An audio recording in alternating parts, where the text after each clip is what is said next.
Learning doesn't stop. Lessons on ABC6.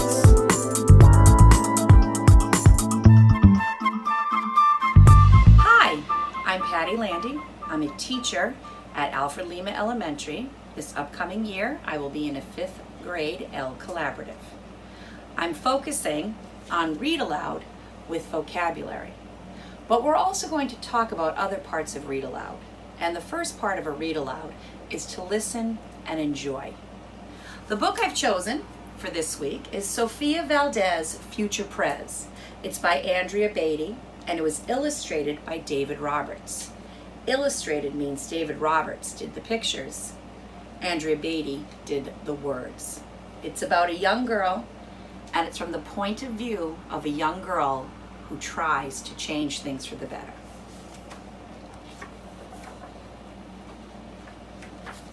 Sophia Valdez, Future Prez.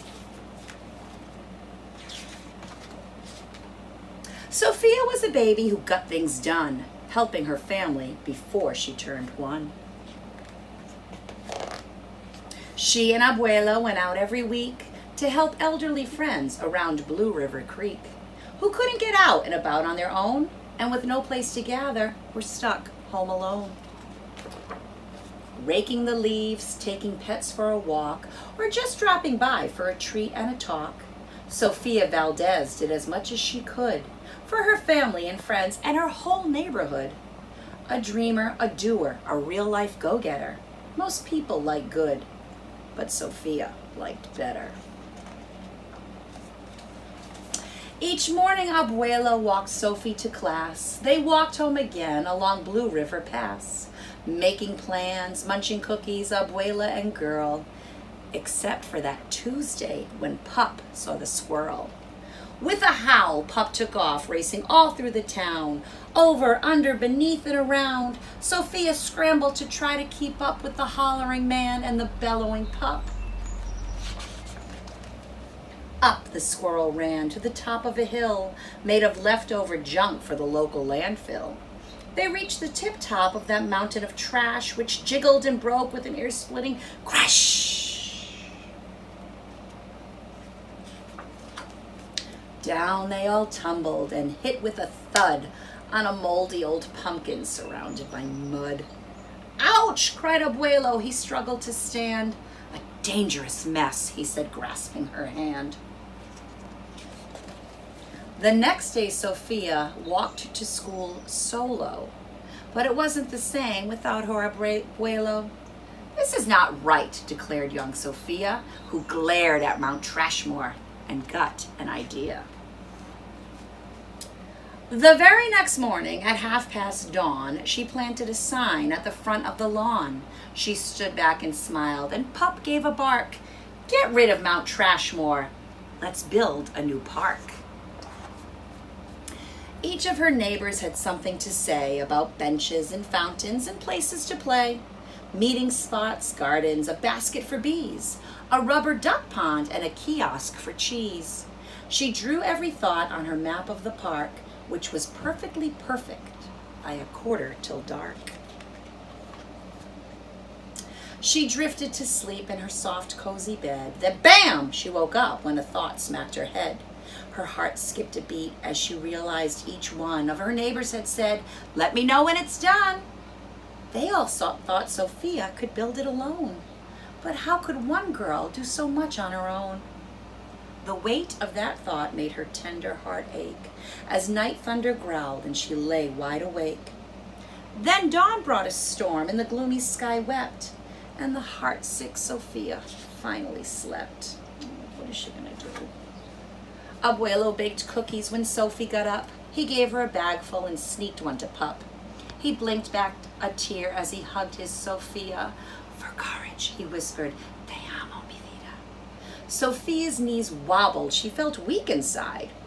She looked at his ankle and quite nearly cried. Though she didn't feel brave or courageous at all, Sophia Valdez went to face City Hall.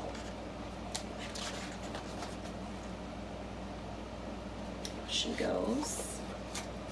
The mayor's office sent her to room 401, the Blue River Creek Department of Fun. which sent her downstairs to room 302, the office of duck ponds and cool things to do. To the office of monkeys, the department of cheese, the division of fountains and meetings and bees, then down to the basement, so musty and cramped, where all the town's papers were sorted and stamped. And that's where the clerk said what no one else did. "You can't build a park. You're only a kid." The words smacked Sophia deep down in her heart. Her plan was kiboshed before it could start. "I think," said Sophia, "I think that law's wrong." But her second grade voice didn't sound very strong. The clerk said, "Clearly it cannot be done. Do you have any questions?" Sophia said, "One. If you were me, and if I was you, and he was your grandpa, what would you do?" Well," said the clerk. Then she said nothing at all. She thought, and she thought, then she sent out a call to every employee throughout City Hall. The entire government of Blue River Creek crammed into the office to hear Sophie speak, but her words jumbled up and her cheeks turned bright red as a dozen emotions rushed into her head. Her heart beat so loudly she thought it would crack. The crowd leaned in closer. Sophia leaned back. Then her arm brushed the edge of the old cookie sack. And that was the moment when Sophia first knew being brave means doing the thing you must do, though your heart cracks with fear, though you're just in grade 2. She took a deep breath, looked the mayor in the eye, and though her knees wobbled, she held her head high. Sophia started talking. She spelled out her plan and why it all mattered and how it began. And once she got rolling, she had lots to say about meeting spots, monkeys, and places to play, and other ideas for things they could do to help the town elders and other folks too. She had thoughts on the library, thoughts on the zoo, and perhaps a way to combine the two and... "All right," cried the mayor, "go start a petition. If the town wants a new park, we'll form a commission." And so young Sophia got right to work with some help from her family and pup and the clerk. Then others joined in, not all, but a few, like Miss Lila Greer and the kids in grade 2. There were hearings and surveys and taxes to figure, then bulldozers, cranes, and a blue bigger digger. They all built that park. That's how it got done, with the hard work of, by, and for everyone. But it began with the dream of one person, just one, who laced up her shoes and then led the way to help Blue River Creek get a new place to play. Now every evening till long after dark, the town comes together at Citizens Park. They all hold this truth to be self-evident, that Sophia Valdez could grow up to be president. Until then, Sophia, that real-life go-getter, helps Blue Creek River get better and better.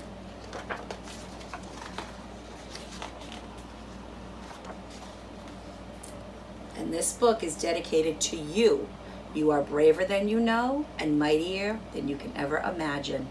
Be bold. Hi, boys and girls. I'm Miss Babcock from Youngwood Elementary School in Providence, Rhode Island. And I'm here today to talk to you about rounding.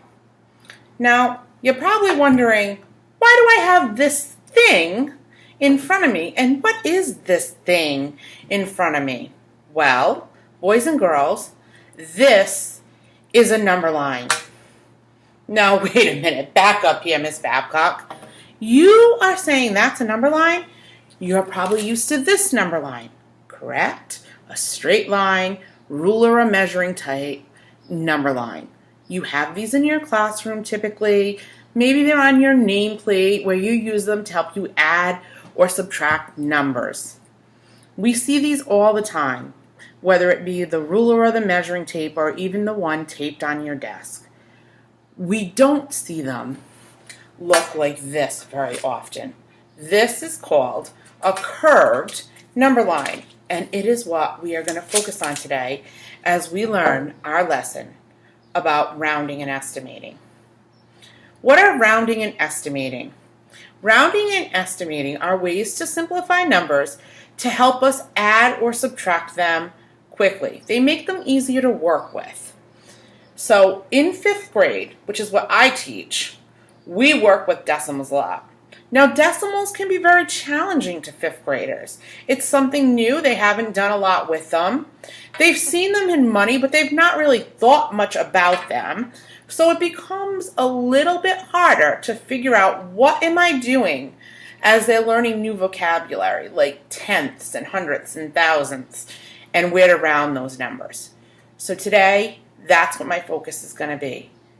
Now, when I say that rounding helps us simplify numbers, I want you to think about a trip to the grocery store. If you went on a trip to the grocery store, you would be putting things, Oreos, another box of cereal, maybe some fruit, something healthy in your bin. And everything there has a price. And those prices are not just $1 typically, unless you're going to the dollar store, a nice even number to round or to add. They might be something like $3.57 or 3 for $5, where now you have to divide that into 3 equal parts and figure out what that price is going to be. Or maybe they're 25 cents each sometimes, or we pay $25. We need to have a way to add everything in our cart that has all these different numbers up quickly. So let's say today Miss Babcock went to the store and she bought 3 items. And one was $57 and one was $38 and the final one was $42. And I wanted to know about how much money am I spending? Do I have enough in my wallet right now to be able to buy that? Well, one of the things I can do to help me is I can round these numbers. And if I were to round these numbers, I would be able to, in my head, say 60 plus 40 plus 40. And I could add those numbers quickly. I know that 60 plus 40 is 100, and 40 plus 100 is 140. So quickly I added 140. Here, I'm still not sure of the total. I have to do more math. 7 plus 8, I know, is 15. And then I need to add 2 more, so that's 17. I write my 7. I need to regroup my 1. 1 plus 5 is 6. 6 plus 3 is 9. And 9 plus 4 is 13. $137. That took a lot longer, and it's a lot more math than what it took to get 140 right here. And they're about the same. They're not the exact same, but 137 is about 140. Or 140 is about 137. So I know I need to have at least $140, not including the tax, on me to be able to buy these 3 items. Get it, boys and girls? Do you see how this was much faster? I hope you're understanding that. Today I'm going to show you how I knew to make 57.60, 38.40, and 42.40. Well, boys and girls, I'd like to say it's simple, but it's not as simple as simple.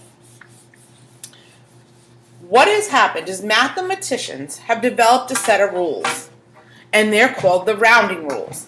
And the rounding rules say that if a number ends in a 0 at the place value we're looking at to round, ends in 0, 1, 2, 3, or 4, we're going to keep that number the same, back to what it started as.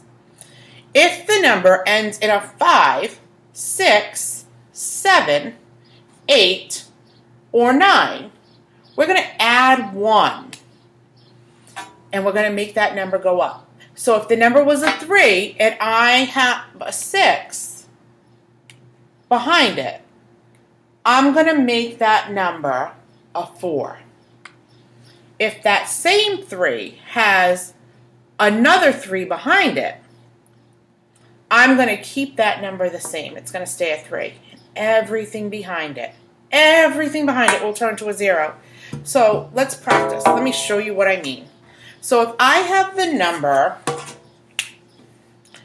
38 and 21 tenths.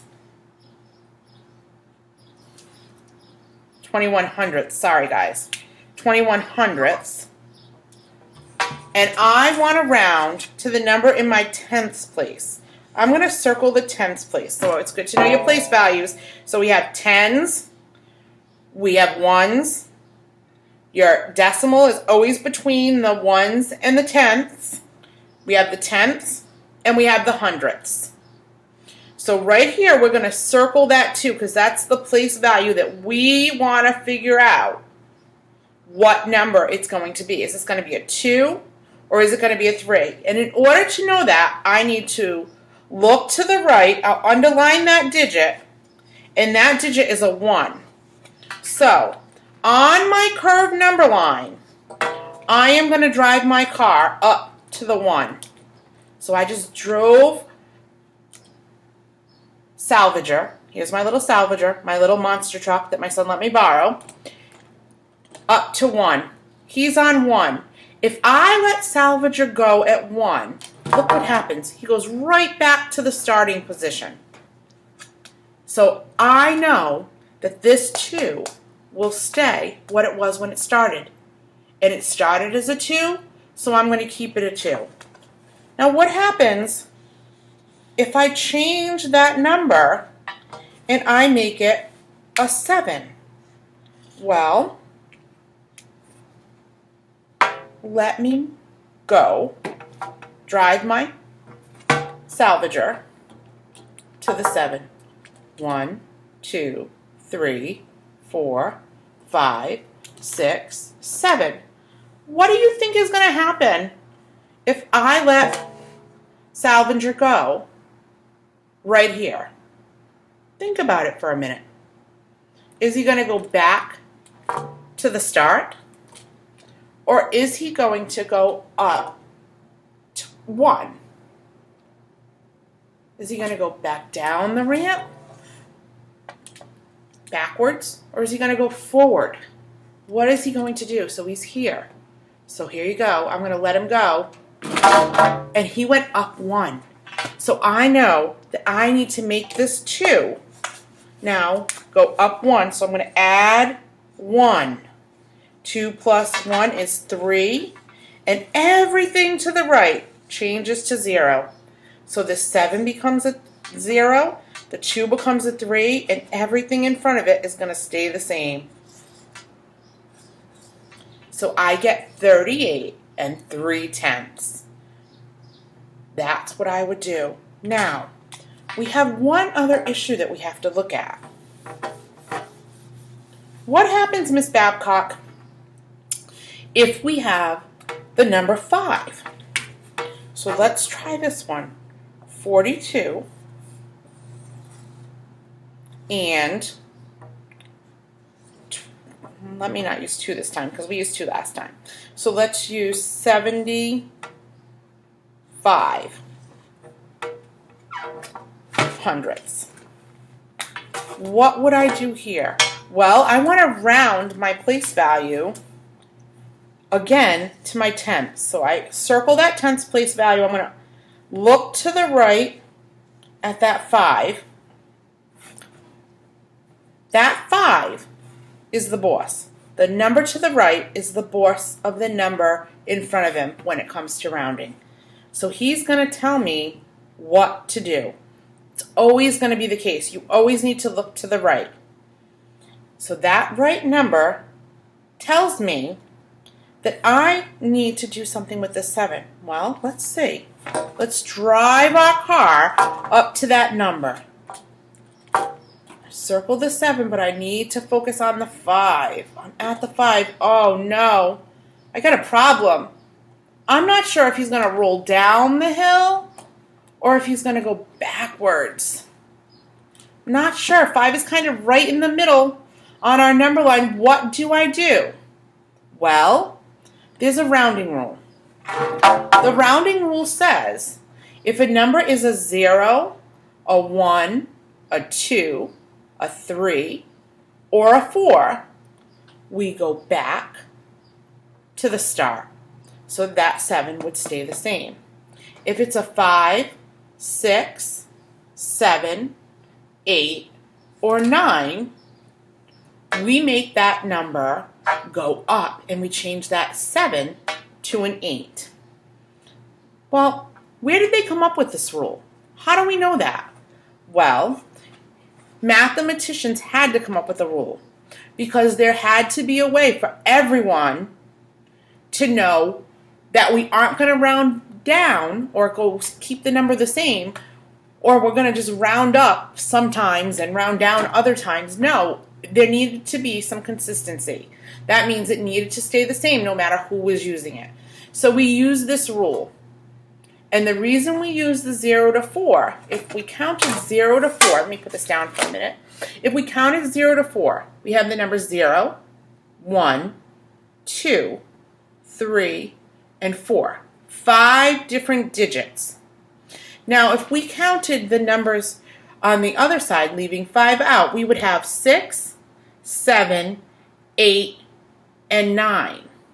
So mathematicians thought about this for a minute, and they said, well, there's 5 numbers here, and only 4 numbers here from 6 through 9.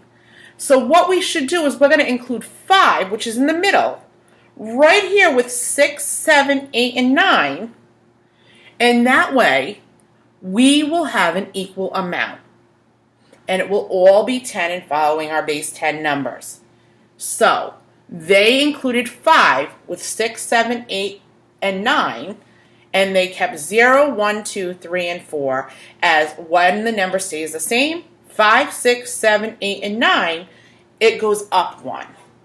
So we're going to use that rule all the time. And I think it helps, instead of having a straight number line, we can see it when we use this curved number line. So if I let this car go at 5, and you give it a little push, it'll come right down and I'll add 1. So I know now that this 7 becomes an 8, the 5 becomes a 0, my decimal stays where it is, my 2 and my 4 are here as well. So I have 42 and 8/10. This is your lesson on rounding today.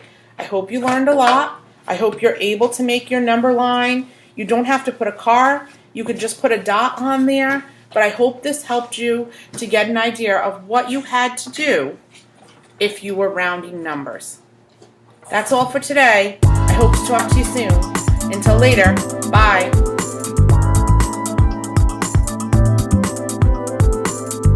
Learning doesn't stop. Lessons on ABC6.